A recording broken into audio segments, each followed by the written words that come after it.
Sophia Qureshi का ये अपमान नहीं सहेगा हिंदुस्तान। हम आज इसीलिए यहाँ पर मौजूद हैं। ये तो हम तो सिंपल एक रिटायर्ड टीचर है, घर में रह रहे थे। इस उम्र में आके अगर हम विरोध कर रहे हैं तो कहीं दिल पे जाके लगी है ये बात। मतलब जो सेना की अफसर है, जो सेना की अफसर है, आपके मतलब पॉलिटिशियंस को तो हम ये मानते हैं ना कि वो जिम्मेदार नागरिक हैं, उन्हें जनता चुन के भेज रही है। अगर वो ऐसे गैर जिम्मेदाराना बयान दे रहे हैं तो फिर क्या कहा जा सकता है? देश की राजनीति की दशा दिशा तो खराब करने पर लगे हुए हैं। ये बयान बेहद निंदाजनक है और ये बयान इक्विवेलेंट टू देशद्रोह है, मेरा ये मानना है। तो फ़ौरन उस मंत्री को, बीजेपी को अपने यहाँ से बर्खास्त करना चाहिए और जिन लोगों ने उस मंत्री के सपोर्ट में तालियां बजाई या कोई वहाँ हंसा उनके इस बयान पे, उन सबको भी बीजेपी से बाहर का रास्ता दिखाएं तो शायद हमारे दिल को कुछ तसल्ली होगी। लेकिन सेना में भी जो भारत की रक्षा करती है, सेना, भारत की सेना, उसमें भी हिंदू मुस्लिम करना कहाँ की समझदारी है राजनीति? ये तो समझदारी, तो इसमें समझदारी का तो सब ही नहीं है, समझदारी तो है ही नहीं। ये तो देश को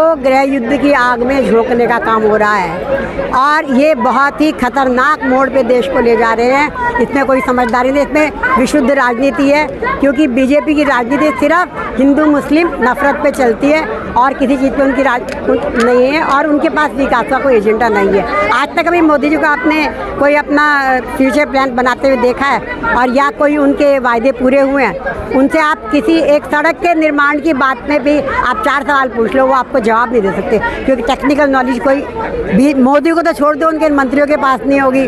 वो जातिगत जनगणना की बात हुई है अभी, नहीं सुन तो लो, उस पर क्या कहा था पहले नितिन गडकरी ने, जो करेगा जाति की बात उसको मारूंगा लात। अब वो मोदी को लात मार के दिखाए तो मैं मान लूँ कि हाँ कोई नेता है अपनी बात पे कायम रहने वाला। राहुल गांधी इंसिस्ट कर रहे थे कि हम जाति की बात करें, जनगणना कराएंगे। ये सिर्फ जनता को उलझाना है बेकार के मुद्दों से। आप देखो ना, पेट्रोल 100 के पार है, गैस सिलेंडर 1000 के पार है, बुरा हाल कर रखा देश में। 300 रुपये किलो टमाटर बिक गए। 300 रुपये किलो तो मतलब बादाम भी नहीं खा सकता था इंसान कभी। आप 300 रुपये किलो आप टमाटर बेच लो, जो हर सब्जी में जरूरी है।